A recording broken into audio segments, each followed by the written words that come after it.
All right, we are live. Hello and welcome everybody. My name is Yudi, and on this channel we talk about studying in United States, working in United States, and immigration. And we have Nicole. Nicole, why don't you introduce yourself and also what's Manifest? Thank you for having me, Yudi. Welcome, everyone. Thank you for having me here. So my name is Nicole Ganar. I'm the principal immigration attorney at Manifest Law.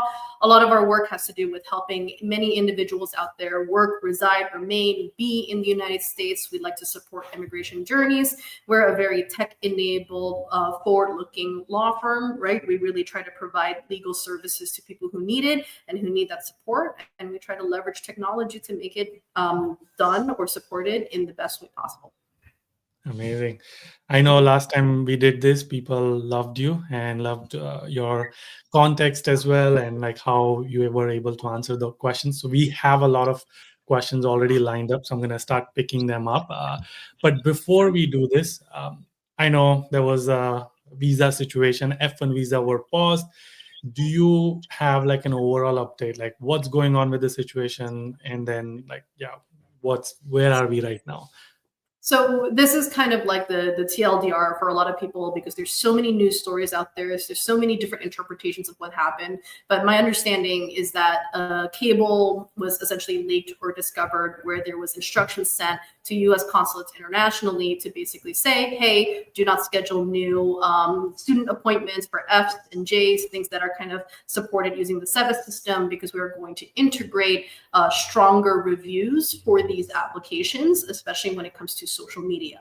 Technically speaking, Trump administration officials haven't necessarily confirmed 100% of exactly what is happening, but what I can tell you as of right now is that there are changes actively occurring, right? People who have literally just yesterday or the day before yesterday went into the consulate for appointments have had their applications held up. Right? They're either being put into administrative processing or they're being told, hey, you need to come back later. They'll issue like a 221G notice basically saying we need more information regarding your social media, or we need to take a look at additional information before we continue processing.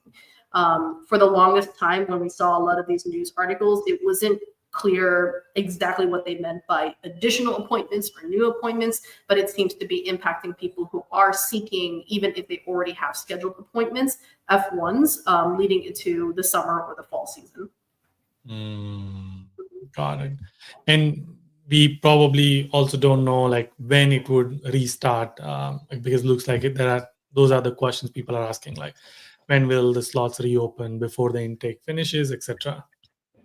Right. So we don't have a lot of insight at the moment, right? I will say that I have a theory where the reality is that there's a lot of students who are incoming to the United States, right? A lot of universities in the United States rely on foreign students when it comes to aspects of their income, right? International students pay the most. Trust me, I felt that burden before. The reality is that it is very possible that something will be resolved. I think my ultimate concern, and I know everyone here is very concerned, is timing, right? Is it possible that this is going to get restarted in a month, 2 months, 3 months? Because if it is 3 months, it's going to be very difficult to make it on time. I generally will tell people to keep in touch with their DSOs, to keep in touch with their international students offices. A lot of my friends and colleagues who work in academia have told me pretty privately that they're trying to figure out maybe scenarios to start orientation remotely, to do classes remotely, because the reality is that these are things that are out of their control and out of your control as well. Got it. Okay. I know there are probably going to be more questions, so I'll pick those questions as they come. But I also wanted to let everybody know that if you have not just F1 situation, but H1B, L1s, and O1s, Manifest definitely can help you with any and all of the immigration situation. And I'll also put like quick link so people can access it. You do get $250 discount for the consultation, which is amazing. So thank you, Manifest, for doing this. So if you are in the situation where you need to consult a lawyer for your case, please go check it out. All right, Nicole, ready for questions? A lot of them. Sure. Let's go. All right, cool. Okay. My PERM is approved and I-140 is not filed yet, and my company is having a layoff. Can the new company file I-140 if I change the job? So if you change jobs, you do need to restart the PERM process, right? The reality is that remember that a PERM is tied to that permanent job offer that is being provided to you by that previous company.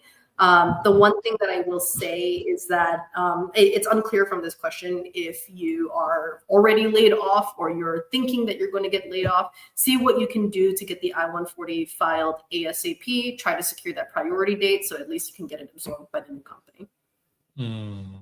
Okay. Cool. All right.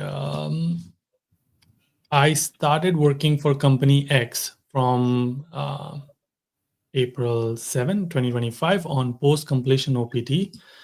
Looks like there's a follow-up. I got my first paycheck this weekend, but my company registered me as a contract or W8BN and have changed my status to W2 from May 1st. Okay. So do you think them paying you is going to be an issue? I don't necessarily think it's going to be an issue. The reality is that you can theoretically, I'm assuming you're not doing STEM OPT and that you're on normal OPT, you could be unpaid. You could also be a freelance, contractor, depending on how your I-20 was updated. I am of the general opinion that it's better to tell your DSO than not, to just make yourself comfortable, right? I just don't have access to your I-20 and how it was reported. But my understanding is that, you don't necessarily have to be paid on regular OPT. You just have to be employed. That's a strange note, but that's true. Nice. Okay. Could you please provide your suggestion? I've filed H4 extension and H4 EAD renewal. Both are pending as of today. My husband's H1B extension is already approved. Now, if I go to India and get H4 stamping done with my husband, will it impact H4 EAD renewal application? So it will not impact your EAD renewal because it was already filed. But I guess my question is like the order of operation. So you already filed the H4 extension concurrently. The extension will actually get dropped because you're not necessarily in the United States anymore. I'm assuming that you're leaving based on your I-94 expiring. So if you leave, and you're based here right now on pending stay because you have a timely filed extension, that's where things get a little bit tricky, to be honest with you. So I do need a little bit more information, but generally speaking, it is a smart decision to do an H4 extension through leaving the country and coming back with a valid visa stamp, because even if you needed to file an EAD renewal before the end of your EAD timeline, you would now be qualified for the automatic extension. As a reminder for everybody here, the automatic extensions for H4 EADs are only provided to you if your I-94 is valid for that period of time, which is usually rare for H4 individuals. It doesn't make any sense because this is part of like a government settlement from many years ago. But the trick in the book that a lot of immigration attorneys have is leave, come back on your husband's already approved H1B extension showing your marriage certificate with your valid H4, and then file your EAD. Got it. Okay. Can I travel using my valid F1 visa from my first institution, which I graduated and came back home? I have new I-120 and paid service fee. Yeah. Your F1 doesn't necessarily have to be approved for the same university. I'll give you an example. Imagine that, so some individuals or some nationalities, their F1 stamps are valid for like 4 years or 5 years, right? You started at Yale, you transferred to NYU 2 years in, you can exit and re-enter on that valid F1 visa, even though it says Yale, based on that new I-20 for NYU in that circumstance. Nice. Okay. Master's in Computer Science at Purdue, fall 2024. I'm on CPT, remote internship, working hybrid for now, ends in August. Can I visit India July to August and return for fall semester? And this will probably extend to part-time CPT on the same, same problem in December. I'm not sure what that means. Yeah, so let me try to parse this out a little bit. So you're on CPT, right? I'm assuming that means you're on valid I-20 at the moment, on valid F1. The question on whether or not you can visit India and return for this fall semester actually depends on whether or not you actually have a valid visa stamp while maintaining a valid I-20, right? Considering everything that's happening right now, I don't think I generally recommend travel, right? If you don't have a valid F1 stamp and you need to be able to come back with that valid stamp, you can't really do that right now, considering that they're pausing all of the stamp adjudications, right? So I would just stay put. I would not leave if I could. Yeah, but I'm assuming in reading his question, he is in a summer break where he's doing an internship, and he's gonna come back for semester, which will be his third semester. So I'm assuming he has valid stamp and I think the question then becomes like, does he have actually a valid visa stamp on his passport, right? Because just because you have a valid I-20 doesn't mean that your passport has a valid stamp as well. Because I want to remind everybody who's here, there's two documents, right? You have the I-20, which is what allows you to even be in the United States, go to school, certain work authorizations as well. And then you have the visa stamp in your passport that allows you to travel. That is your entry document. Those are two very different things. And in addressing this question, what I'm not sure of is whether or not you have that valid visa stamp on your passport that says F1. If it's no longer valid, then I do not recommend traveling at this time, since they're not even allowing you to do the appointments. Yeah, makes sense. Okay.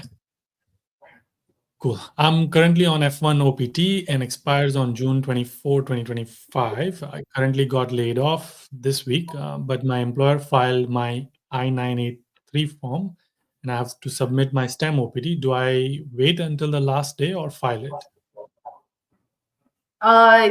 Remember that when you have an I-983 form, you're affirming that that is what you're going to be doing on your STEM OPT, right? So if you're no longer working for the company and you're affirming that you're going to be working for this company on your STEM OPT, that doesn't feel very accurate to me, right? So I know this is going to sound really terrible in the sense that you will have about a month to figure out a new role. You need to figure out a new role that can sponsor you for this I-983, and you need to file it as soon as possible, because unlike the OPT where you have a period after graduation in order to file that EAD card, for STEM OPT, you do need to file it before the end of your current OPT. Lots of OPT questions. I guess that's the season we are in, so probably. The season we are in. Recently, my employer allowed me to work remotely. Do we need to submit anything to USCIS and this transition if resident address is within the same MSA? So I'm gonna just ask, like, I think you're talking about being on an H1B, right? Because for all I know, you could be on an E3. There are many Australian Indians out there, right? But what I'm gonna say is that if this is an H1B and what you're referencing is that the LCA either A, listed a work site that is within the metropolitan statistical area, or B, I had this scenario come up where there was an office address and a home address, and then the office shut down, right? In the scenario where there was only one address listed, which is the work address, and your residence is in the same metropolitan statistical area, essentially the employer just needs to update the PAF file, the public access file, with a memo explaining the move, right? The only thing is that you really do need to make sure that the residence is within the same MSA, right? A lot of people think that, oh, if I just move one county over, that's no problem because it's commutable, yes or no. I would always double check with the company's attorneys, and also double check your own LCA, right? Don't take the word for it for anyone. Always look at your own paperwork, make sure that it aligns up well, and make sure that they do document it appropriately inside of the public access files. Nice. Okay. I got accepted to master's in different state and university, but my visa, it was initially for another university in another state. Oh, so this is from the first question where she said she could travel on the first university. So what you're saying is that when you went to the consulate and you got your F1 visa, you were accepted to one university and you had a plan to go there, but then now you've been accepted to a different university before traveling, right? Yeah, no, she looks like she graduated. Yeah. If your F1's visa is still valid, that's fine, right? Just show with your new I-20 and the fact that you paid your service fee. Okay. EB1C question. Lived in US for 9 years. Have H1B and I-140. Currently working from UK for last 15 months for a US company. Responsibilities include managing my team, hiring but no manager. Am I eligible? Okay, currently working in the UK for the last 15 months for a US company. So is it US sourced though? Like, is it that the US company doesn't have an affiliate or an entity abroad? Because I want to make it clear for EB1C and even an L1A, which is like the younger brother of the EB1C, the way that I think about it and what I always tell people is that if you work remotely for a US company, that is not an intra-company transferee visa, right? You need to have two associated companies, or at minimum, a US company and an associated branch abroad, right? The best way to kind of illustrate it is that you need to work 1 year in the past 3 years for like Citibank in the UK, and you're being transferred to Citibank in New York, right? Looking at kind of this analysis, the funny thing is about responsibilities and everything, it doesn't necessarily matter if there is no foreign entity that is involved and related to the US entity. I like how you said Elvin is a younger brother. But the only one other thing that I wanted to touch on is that I always remind people for intercompany transferee visas and those EB1Cs, title is not determinative, right? What determines what makes a good senior manager or an executive is what you do and proving that you do managerial things, right? You have the capacity to hire and fire other people? Do you have the capacity to promote or recommend actions against them? Do you have the capacity to delegate tasks? Are you overseeing professional subordinates, people who have bachelor's degrees and need bachelor's degrees to fulfill their roles? That is determinative, not a job title. Love it. Okay. I joined bachelor's in 2021 and visa expires in 2026. I was thinking of renewing F1 visa now in summer of 2025 because I'll do 4+1 master's degree, I'm assuming. Is the renewal now a good idea or not? I want to be able to travel internationally. The answer is no. like with everything that's happening now, the answer is no, because I cannot emphasize enough that we don't know when the processing is going to restart, right? As of right now, they've kind of kept them up. Is it that when you leave the country today, are you going to come back in a month? Are you coming back in 2 months, in 3 months? Or what if it's a year, right? Because we don't have any information. If you're already in the United States, and yes, it's not ideal that you can't travel the world and that you may not be able to see your family, unfortunately. The reality is that if you want to pursue your education, if you want to be comfortable in the US, stay in the United States at the moment. Yep. Arav is asking F1 visa update. Arav, go back in the very beginning of the stream. We started with that, but essentially no new update other than we just have to wait and see what they do. And I guess the only thing that I can affirm is that anecdotally speaking, a lot of people have had their, let's call it their visa processing paused. They will go into the consulate, they will do the interview. Nothing's wrong with the interview, but they're being told, hey, we have to put you into administrative processing, or hey, you need to come back later because we need more time to review your application, right? And I think part of that is tied to all of these news stories right now where they're trying to enhance their level of scrutiny and how they're going to enhance that level of scrutiny. Okay. Okay, that's not important. Will there be any issue with 10% pay cut during H1B for a short period of time? Company on a budget issues. Remember that on an H1B, when they submit an LCA, they agree to pay you a wage, right? There's a listed wage that's there.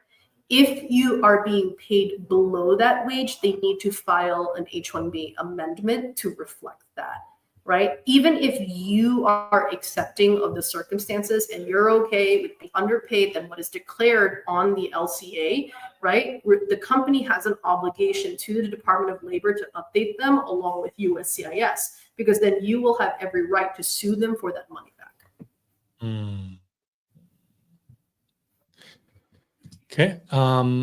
I am 18 years old. I want to apply for high school completion program at Green River College. Is my age a problem in getting visa approved? It's urgent. I guess my question is, does this high school completion program even issue F1s, right? Or issue I-20s, sorry, right? I've had a similar set of questions before, only to find out that these colleges don't issue I-20s for these. So even if you're accepted into the program, you need to make sure you have the right documentation to even apply for an F1 visa in the first place, right? My understanding is that age is not necessarily an issue if you can demonstrate the need for it. Like you don't have a high school diploma, you don't have a high school degree. But I actually would double check with Green River College if they're able to issue you an I-20 based on this. Interesting. Yeah. If someone forgot to file AR11 and after that their visa and visa extension are also approved, should they file AR11 now after 5 years of staying in that address? I will say you should always maintain compliance, right? It's better to mitigate by saying to the government, like, this is where I live now, right? The reality is that it's not ideal that you haven't updated your address, but I would rather that you try to maintain compliance to the best of your ability. Okay. I already have my F1 visa renewal schedule. Should I go back and do it this summer? Is it already expired? And I came in the country last fall on a visa waiver. I'm a little bit concerned about this. So if you're saying that you came into the country on a visa waiver, and I'm assuming that you mean ESTA, right? And you've been here since last fall, that doesn't sound right because ESTA is only valid for 90 days, right? That could mean that you've just overstayed your ESTA period, right? I think a lot of people misunderstand that an ESTA waiver, right? The authorization is valid for 2 years, but that doesn't mean you get to stay here for 2 years. It's every time you enter, you're allowed to stay here for 90 days, right? If what I just described is your circumstance, you have bigger fish to fry right now. You have bigger issues to deal with at the moment. Yeah. How long does paper-based H1B petition processing takes if you opt for premium processing? Let's see here. Paper-based H1B. Okay, it's 15 business days, right? If you file the H1B petition and you pay for premium processing, the government is supposed to give you their first adjudication or their final adjudication within 15 business days, right? They're either going to RFE it or they're going to directly approve it. If they RFE it and you paid for premium processing, once they get the response to that request for evidence, they will adjudicate that response within 15 business days as well. Nice. Okay. I have, we already been, schedule in Hong Kong. I made an error on DS-160 where I did not list my social media. The appointment freeze means I cannot reschedule. Should I stay in USA or return? Stay in USA. If let's say your goal is that, hey, I want to be able to make sure that I am here for the fall start. If you're already here on F1, right, and you're allowed to stay, stay. I'm on STEM OPT and it will expire in February 2020.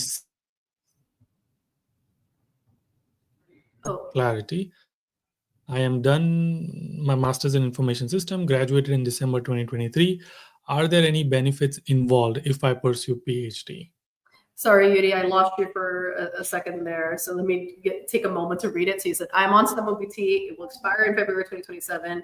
I'm planning to pursue PhD now, but I need more clarity. I've done my master's in information systems, graduated. Are there any benefits if I pursue PhD? I think it depends on your objectives, right? PhDs can give you a lot of benefits in the sense that, let's say you were trying to target for an EB2 and IW, right? The guidances make it clear that if you have a relevant PhD in the field, you get almost like a +1 to your application. There is a level of deference to that, right? Other things that I would also consider as well is the fact that when you're on a PhD, sometimes you have access to academic resources that can help boost your profile or build evidence towards an EB1A, right? So I think what you need to actually consider instead is, what are my objectives, right? If you're trying to gun for a green card and your field can provide, or at least this PhD can provide you benefits to improve your evidence and your credibility within your field, then it's okay. It kind of makes sense for you to pursue PhD. Yeah. Okay. I'm doing my PhD, joined in 2019. My I-20 end date was initially May 2024, and F1 visa expired July 2024. Okay. I had to extend my I-20 due to research work taking longer, which has been approved by school. Is it good idea to get F1 renewed by traveling to India? I just wouldn't leave the country right now if you're in the United States. Like, I know, okay, so this is one thing I wanna really address with the crowd here. I can deeply empathize the fact that travel is very important, right? You want to be able to see your family. You want to be able to take the holidays, the things that you've already planned. Maybe you've invested a lot of money on something that you're already trying to do, right? I can feel that pain. I think that becomes a question of balancing priorities, right? If your priority is that I need to be able to know for a fact that I'm going to be in the United States by X date, or I want to know that I'm going to be able to maintain my F1 status in the United States, stay. Right? There is no clarity at this moment on when things are going to restart. And even if they restart soon, you have to imagine the backlog that this has created, right? It's going to be a fight for these appointments. Even though F1 appointments, J1 appointments, and the like are technically accelerated and prioritized, right? Whenever there's a pause, it's the same pause that people felt during COVID. There's usually a lot of after effects when it comes to waiting and delays. Okay. I'm Chinese and on my second year of my H1B visa with approved national interest waiver, EB2, I-140, and I plan to travel back to China for H1B stamp. Given the current circumstances, will there be an increasing risk? So I will tell you that H1Bs are a little bit different, right? The denial basis is usually on a 212, like you've done criminality, maybe there's a fraud issue or a national security issue. Sometimes you can be put into administrative processing if there's something that's just flagged in their system. I do think the risk is less for H1Bs, but I have had a lot of anecdotal stories told to me from certain Chinese nationals who have been stuck in administrative processing with the government citing national security concerns, right? What kind of research have you been involved with? And I'm not saying that anyone has done anything wrong, right? It's more so that there are certain contexts that give the government pause, right? So my perspective, and I think I'm going to keep repeating this for a while on this particular day, on this particular Q&A, if there's no reason to leave the country, I would just stay. I would just stay until things kind of really settle, let's say. We are still in a tumultuous period of time because we're in the first 6 months of a new administration with many policy changes, right? It's very hard to predict what's going to happen, how things are going to flow because everything is so new, right? Yudi, I will tell you, like you and I have done this Q&A before, and in the past, we've had similar questions when we first had the change of administration, right? And I think my answer was still the same. Wait it out until things settle down, right? That is going to be my motto for a lot of these kinds of questions when it comes to visa renewals. Yes. This is an interesting one. What exactly do they mean by social media vetting? I mean, I don't know, we know this, but do you know, Nicole, anything? Yeah, so essentially what I would summarize is that the government is trying to enhance procedures where they're looking at your Instagram, they're looking at your LinkedIn, they're looking at, you know, TikTok and all of these kind of social media platforms that are out there. Because I guess the way that I envision it is, you guys all know the DS-160 system. It's pretty antiquated. The questions haven't really changed that much in like the last 10 years. They basically just go, hey, if you have any social media, like, put the information here. And if your social media doesn't fall in this drop down menu of very limited options that were popular circa 2008, like Facebook, YouTube, and the like, they basically tell you like, hey, you can, they even still call it Twitter, not X. They're like, hey, here's another box. You can add anything else that you want. So it was very loose. I think my thinking is that they're probably going to update the DS-160 form right? Make it much more intensive, which is that if you have Instagram, if you have YouTube, if you have all of these social media platforms, you must declare it. And you must tell us your social media handles and provide us links, right? Alternatively, because I never know what the backend system looks like for the government, they might also be providing databases, access to resources to allow an officer to scrub the internet very quickly to see what things have you done, what kind of social media posts have you been doing? Did you do a hashtag ad when you weren't supposed to be generating an income during the time that you were on F1, right? Oh, So I wow. think that's what they're trying to do. Mhm. Yeah. And sorry, before we and let's say you don't reveal that in DS-160 for some reason, you're like, okay, I don't want to like take chances. Could that also affect?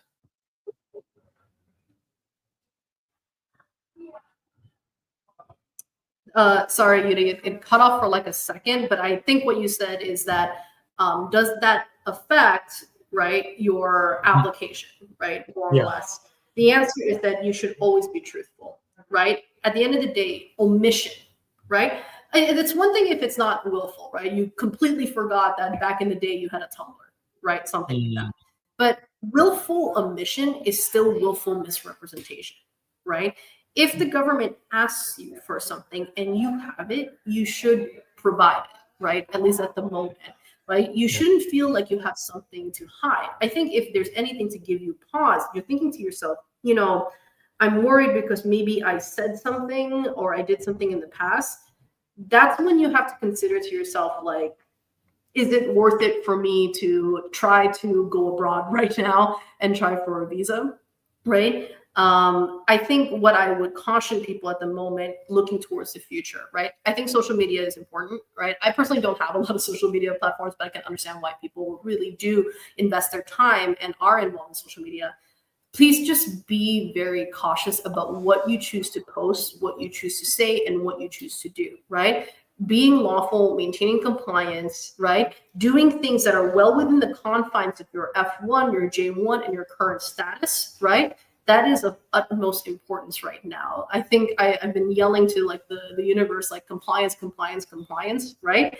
You have to remember that the visas that are out there, the government considers it a privilege, right? So when you are here on a specific status and you're here on social media, be very mindful, right? Be mindful of making sure that you're not doing anything that would conflict with that status. Yeah. Okay. Being on O1, is there any travel restriction while someone's I-140 is approved and priority date is near current? So I get this question a lot, right? Because when you Google the O1 and you Google the words dual intent, there's so many websites that say O1 is dual intent, right? But if you actually look at the way that the regulations are written, right, and you look at the guidances, the O1 is only technically a pseudo dual intent visa, where you have to prove that you don't have to prove that you maintain a residence abroad, right? That being said, though, at the end of the day, the only true dual intent visas that are out there are the H1B and the L1, where they clearly put into the rules that, hey, you are allowed to have the interest to permanently immigrate. That doesn't necessarily hold true on the O1, right? So what I tell a lot of people is that if you're really nearing the current date, let's say, for your priority date at the moment, I would rather you just stay. I wouldn't travel, right? Because you never know when to say, oh, yes, we said that, but that doesn't mean that we're going to let you adjust in the United States. That doesn't mean we're going to let you in to do that adjustment. Yeah, he just added like while EB1A I-140 is approved and being on O1 for the travel restriction. But yeah. Okay. What is the consequences if my company registered a wrong start dates on my W-2 as compared to my I-20 service portal and my EAD card? Isn't this the same guy who said Yeah. that they started as an independent contractor, right? Or the, So So I will say, right, again, my understanding is that you did get paid for that initial period of time, is that you were just paid on a 1099 basis, right? My understanding is that on the OPT, the method of payment is not what is kind of at question. It's just whether or not you had a bona fide employer-employee relationship, or that you had something that allows you to be there on the OPT, right? Like I mentioned, you could technically be on an unpaid internship on an OPT, theoretically speaking. You should probably talk to your DSO just to make sure. But I think my answer kind of still holds, right? Which is that, Yeah. hey, I think you should be okay, right? And I think one thing I would also note to you is that, like, if your OPT start date was, let's say, June 1st, right? But your first day on the job was like June 27th because they needed an orientation period, or there was a waiting period before starting. I don't think I've ever had a student have a problem with waiting for that start date to be later than whatever was initially planned, so long as it's within a reasonable time frame. Okay. My H1B to H4 change of status is still pending with USCIS. What is my status now, H1B or H4? So if you filed an H1B and you're currently on an H1B I-94 and you filed the change of status, until the change of status is approved, you're not on H4. You're still on the H1B, but you are allowed to stay here based on that pending H4 change of status. Okay. Is it true that it's not safe to travel within 6 months of F1 STEM OPT visa expiry?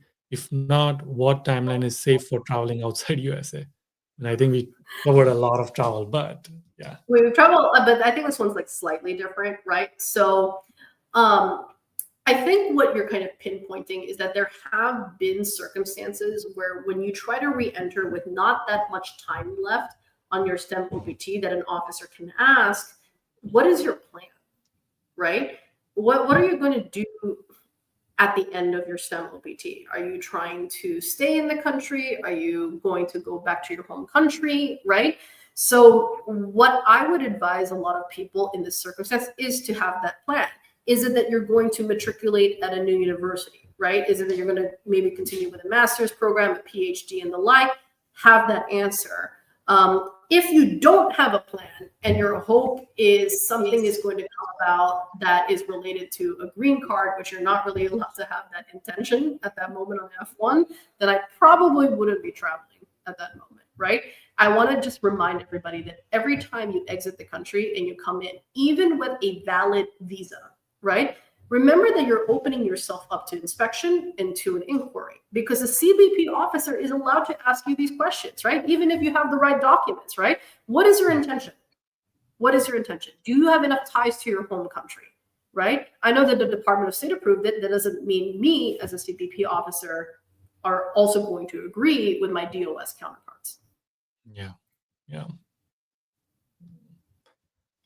Okay. Is it good to defer your admission to next spring or fall in the current visa pause? So I'm assuming that you're outside of the country, but that being said, I don't think you should take action like immediately, right? I think a lot of the universities are pretty understanding that there's a lot going on at the moment, right?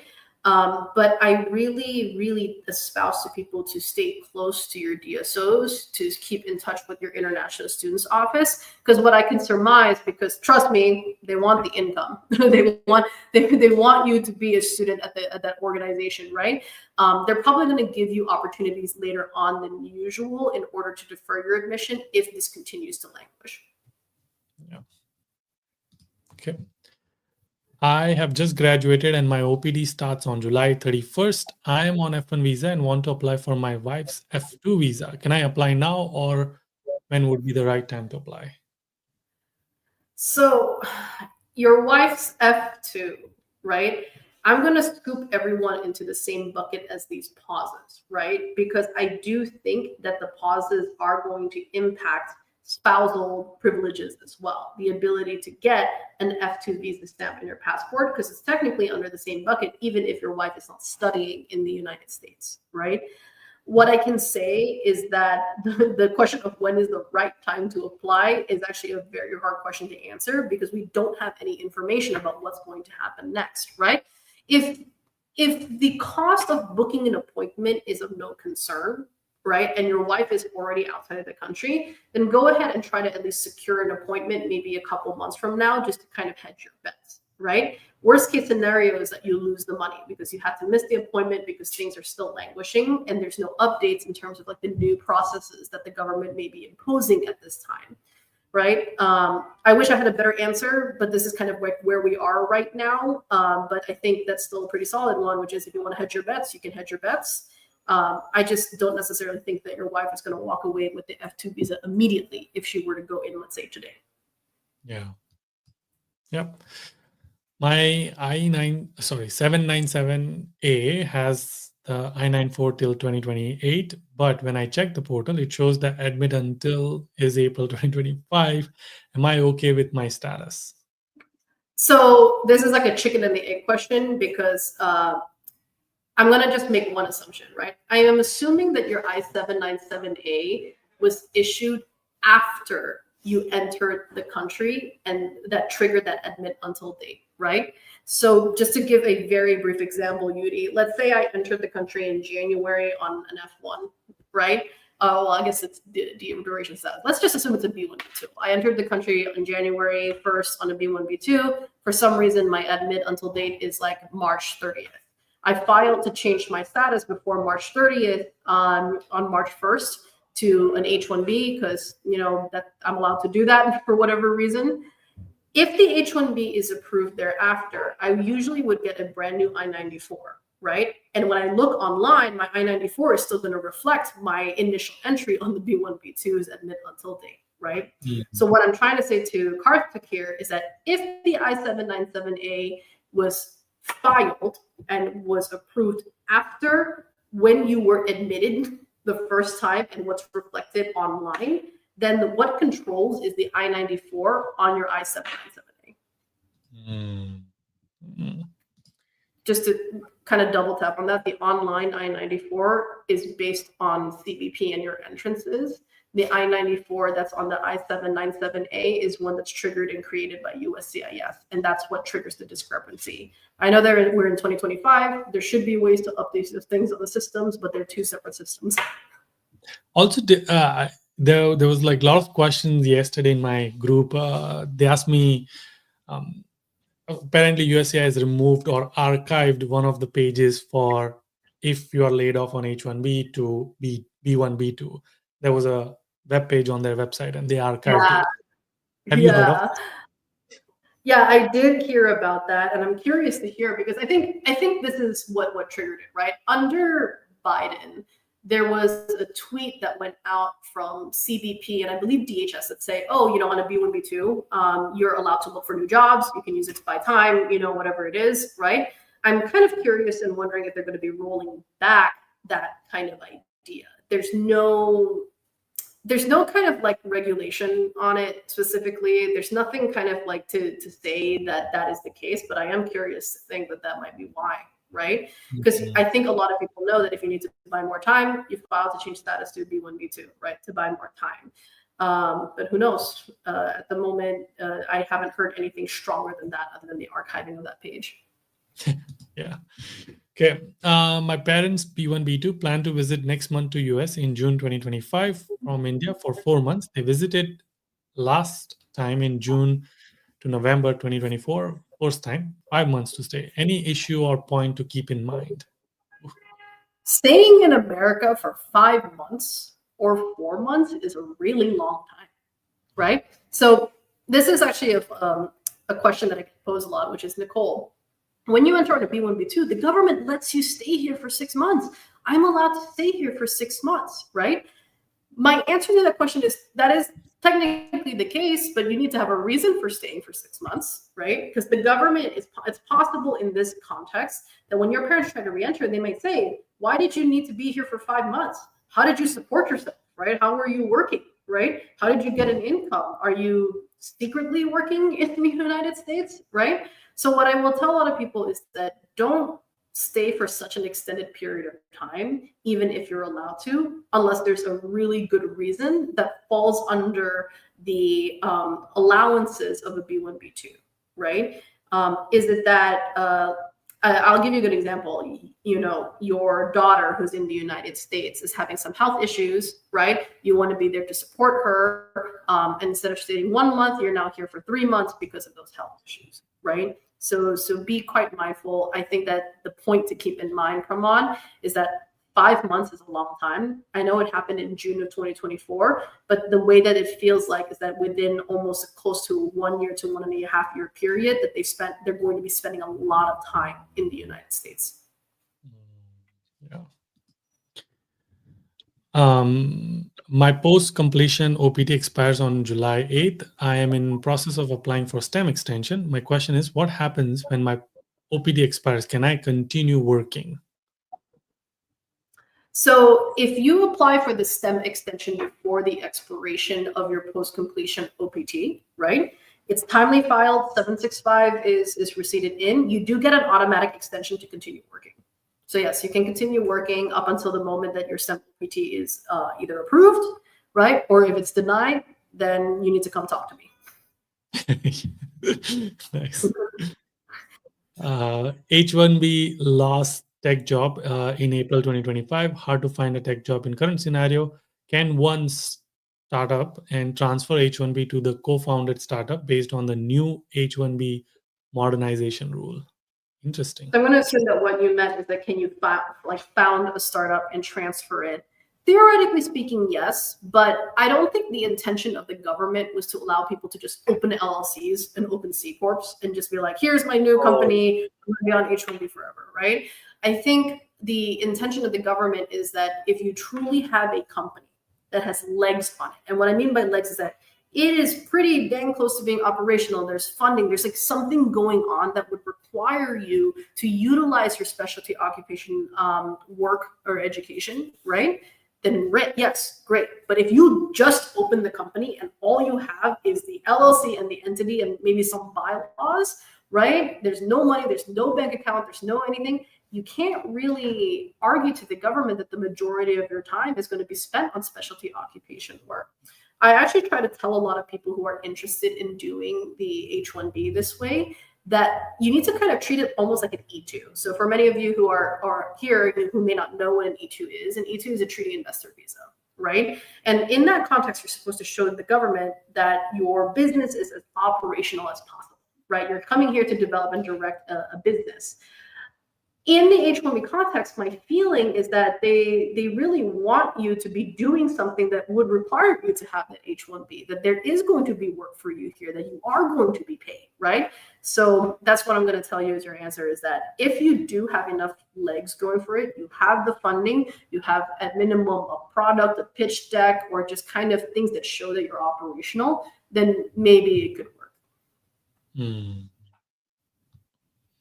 Yeah. Okay. I'm starting my master's in computer science at ASU this fall on F1. Okay. Should I apply for H1B right after graduation or first go on OPT? What if I'm not selected in the first H1B round?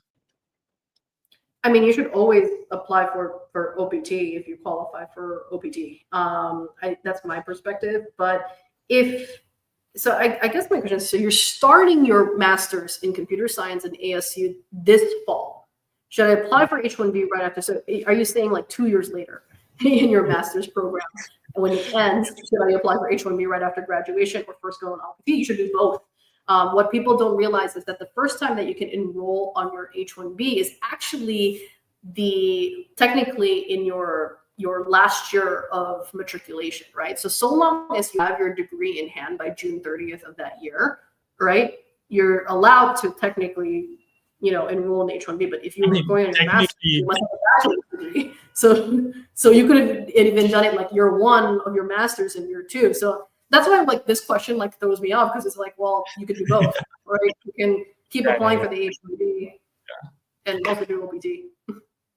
Yes. And technically they could even apply while they are in India. I mean, if they find an employer. Yeah, like if you don't necessarily need to be in the United States to enroll in the H1B lottery, right? I think people forget that. So I'm going to be here to espouse it, which is that if you have a foreign degree that is equivalent to a US bachelor's degree, or for every year that you are missing towards a 4-year degree, you have at least 3 years of full-time experience, right, to bridge that gap. Try for the H1B if you have an employer in the United States waiting for you. Yeah. Okay. Sorry for banning your question. I mean, I wasn't trying to ban your question. You were just spamming it. I have a friend who posted story about Palestine. Will this cause a problem for him when he apply for US visa? So this is a very tough question to answer, right? And this is all I have to really say on the subject, right? Without kind of delving into politics and without delving into kind of very difficult and controversial topics at the moment, right? You have to be very considerate of the current environment, right? What I will say is that I'm not sure what your friend has said or, what or how they say it, right?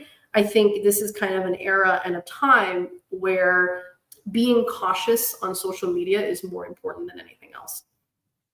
Yeah. I have my F1 interview next week. So do I need to worry about something or take care of something? And what are the rejection rate after the news? It's too soon to say what the rejection rates are, but I think I mentioned it in today's conversation. I have seen an uptick on administrative processing. That is not necessarily a true rejection. It's just that they're saying, hey, we need more time, right? That's like a pause, essentially. Yeah. My parents are visiting on B1, B2 visa for 3 months since my sister-in-law is soon expecting a baby. So do you think that's a good enough reason for them to stay 3 months? Technically, yes. I would recommend an invitation letter. The only thing that I would be careful about is that I've had anecdotes in the past, and I've had situations in the past where you'll find that one officer who says, hey, if your parents are helping take care of the baby, that's considered work, right? That's considered work. So I think a lot of it has to do with focusing on they're there to visit the baby for the first time. They're there to kind of celebrate a newborn, right? Less so on, I'm going to help take care of the baby while we're here. Yeah. Yeah. Interesting. There's news in India that Mumbai consulate, they are rejecting visa in 10 seconds only without hearing answers. Is that true? I mean, I don't know. Rocks. I mean, okay, this is what I'll say, right? On this, right? I think that what they're issuing are maybe 214B denials or 221G denials because they're basically being told you need to pause everything or you need to hold everything. The only thing that I can say is that I can't say whether it's 10 seconds only, is that true or false. Everything is so new, but the anecdotal evidence holds very clear. This is not the time to be applying for an F1, a J1, things that are tied to SEVIS. My F1 visa expired in May 2025. My course finishes in April 2026. Same on I-20. Want to renew my visa so I can travel if emergency. Should I renew while I'm in college as I am Dropbox eligible or after graduation? Okay. Dropbox or not, everything's being paused as far as I can see right now. Oh, even Dropbox?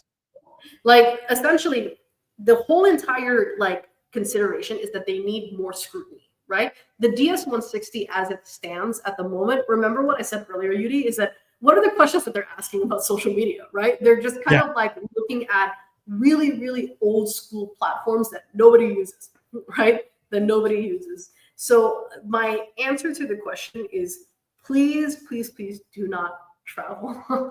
I really don't want people to be exiting the country for any reason at the moment, especially if you're tied to an F1, right? I do think that we may not have enough evidence. Like I don't have an anecdote at the moment for somebody who's doing a Dropbox appointment and what happened to them because everything has been so soon, right? But if they're telling the consulates like, hey, you need to pause like these F1s, right? That goes into still the same thing with a Dropbox. You're still asking for an F1 visa. You just don't have to go to the interview. Yeah. Okay. My H1B got picked through a recruiting company. Can I receive other pays like travel expenses through clients, like getting base pay from recruiting company and other expenses? Interesting. So this is an interesting one. So I get a little bit concerned about recruiting companies because the basis of the H1B is that there's a bona fide employer-employee relationship between you and that company, right? Who are you reporting to? Who's responsible for you? Who's supervising your day-to-day work? That's a little bit different from, like, let's say a consulting firm, right? Where you are an employee of like a Cognizant of the world or a TCS of the world, and right? And you're being placed into a third-party entity because that's just the engagement, right? You need to be there to help with their IT or whatever software it is that was being purchased from that organization, right? But to answer your question on this, in terms of receiving other pays, you can get normal company benefits, right? If it is a normal company benefit for you to be reimbursed, then great, but it's not true income. Like, reimbursements are reimbursements because those are costs for doing your job. Yeah.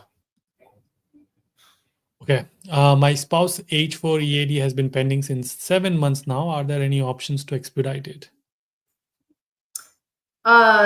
You can try.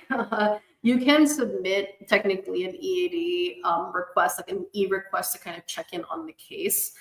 Separately, you can say there are compelling circumstances, but I don't recommend it, only unless you have a truly compelling circumstance. So I can give you an example of a similar situation, not an H4 EAD, but I did an EAD for someone who had to file a 485, so they became current, but they miscalculated and they were running out of time on their current status at the moment. I believe it was a TN, and obviously it's very hard to renew a TN if you are about to file for your adjustment, right? Because a TN doesn't allow you to have dual intent. So that person was about to be essentially out of a job until the EAD card was issued. And this was right after COVID, right? You had like a 10-month waiting time before you got an EAD card. In that situation, we were able to ask for compelling circumstances. We were able to request an expedite by showing that literally the company would fold if this person was not working, that about 20 Americans were going to lose their jobs because this person was not able to complete their projects and be working at that moment, right? So all of this is to say is that there is a way, but 7 months, to be honest with you, it could be still within reasonable processing times, depending on the service center that's adjudicating your EAD.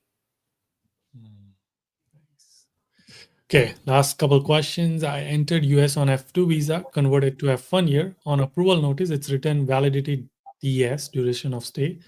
What? That's my guess. That's what it means. What is the validity of my F1 status? It's the duration of status. So yeah, so your validity is actually tied to your I-20, right? So if you're here on an F1, right, and you applied that change of status, you usually would get like a new I-94 on that approval notice that says DS, right? It's because the government issues that based upon the fact that they also don't know how long your schooling is going to take, right? Generally, if it's a bachelor's degree, it's 4 years, but sometimes things happen. Maybe like another person said, like they were on their Ph.D. program, but because their research work is taking longer than expected, they had to extend it another year. So what controls is actually not what is listed there. What controls is the underlying I-20. So you will need to double check your paperwork there to say, you know, when is my program end date? When am I allowed to be here until? And separately, you need to maintain the fact that you're going to school. Because even if you did have a printout of an I-20 that said that your end date was at XYZ, if you're no longer going to school, then that's not valid anymore. Okay. I'm on STEM OPT applying to new jobs. Can I say will not be requiring visa sponsorship in future in order to continue working? If I'm planning to marry my fiance sometime before my OPT ends in 3 years. So here's the thing, right? This is actually not an immigration question because you're telling me like, what do I answer to a prospective employer, right? If you truly do not need visa sponsorship, then great, right? You should answer the question very truthfully, right? The only thing that I'm considerate of is the fact that no matter what, if you're changing jobs on STEM OPT, you need to submit a new I-983, right?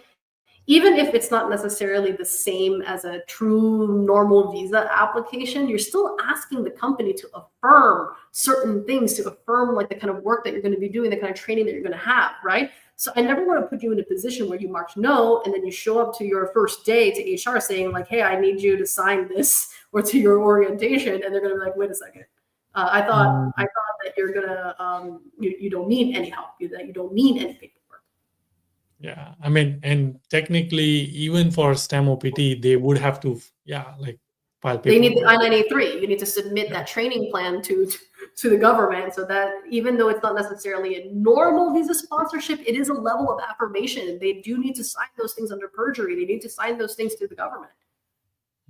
Yeah. All right. One last question and we'll let you go. I'm on F1 CPT, planning to work remotely from India with employer approval, given current scenarios, returning in September post CPT. Any issues at entry? Okay. Oh boy. All right. Let me break this down, right? You're planning on working remotely from India with employer approval, given the certain current scenarios, returning any issues at entry. If your F1 visa stamp is valid, I don't necessarily see an issue, right? If your F1 visa stamp is not valid and you're relying on getting it renewed during this plan where you're abroad, then you're going to have some problems, because there's nothing to say right now when those things are going to restart. So that's going to be my answer. Yeah. And when you say F1 visa valid, you mean it's like F1 visa is The doesn't stamp in expire. your passport. Yeah. The stamp that's in your passport. So gentle reminder to everyone, just to kind of conclude, because I mentioned this before, a lot of people get confused by the term visa, right? So I want to have two things for F1 students in particular, right? You have two documents. You have an I-20, right? Is what allows you to be in the United States, allows you to work. If you have the work authorization listed on it, that's the I-20. Separately, there's a document in your passport, that little page with your face on it that says visa on it. That is the F1 visa stamp. So what I was referring to earlier in terms of is it valid or is it not valid is actually your stamp, because your stamp is what allows you to leave the country and come back in, because that's your entry permit. That is what allows you to enter the country on the F1. Yeah. Love it. Awesome. Thank you, Nicole, for doing this. And again, if anybody else who have any questions and they want to reach out, I've already put the link. You can go and talk to Manifest team. But again, Nicole, thank you so much for doing this. Can't wait to do this again. Yeah, thank you for having me. Thanks everyone for being here and asking all the questions that you need answered. I guess like just some closing remarks, which is that, listen, everybody has a lot of journeys. Everybody has a lot of questions. Everybody has a lot of things that are going on right now. Manifest, we're more than happy to help anyone that we can help, answer the questions that we can answer. So please feel free to reach out, and we'll do our best to support you. Amazing. Awesome. All right, I'm going to end the stream.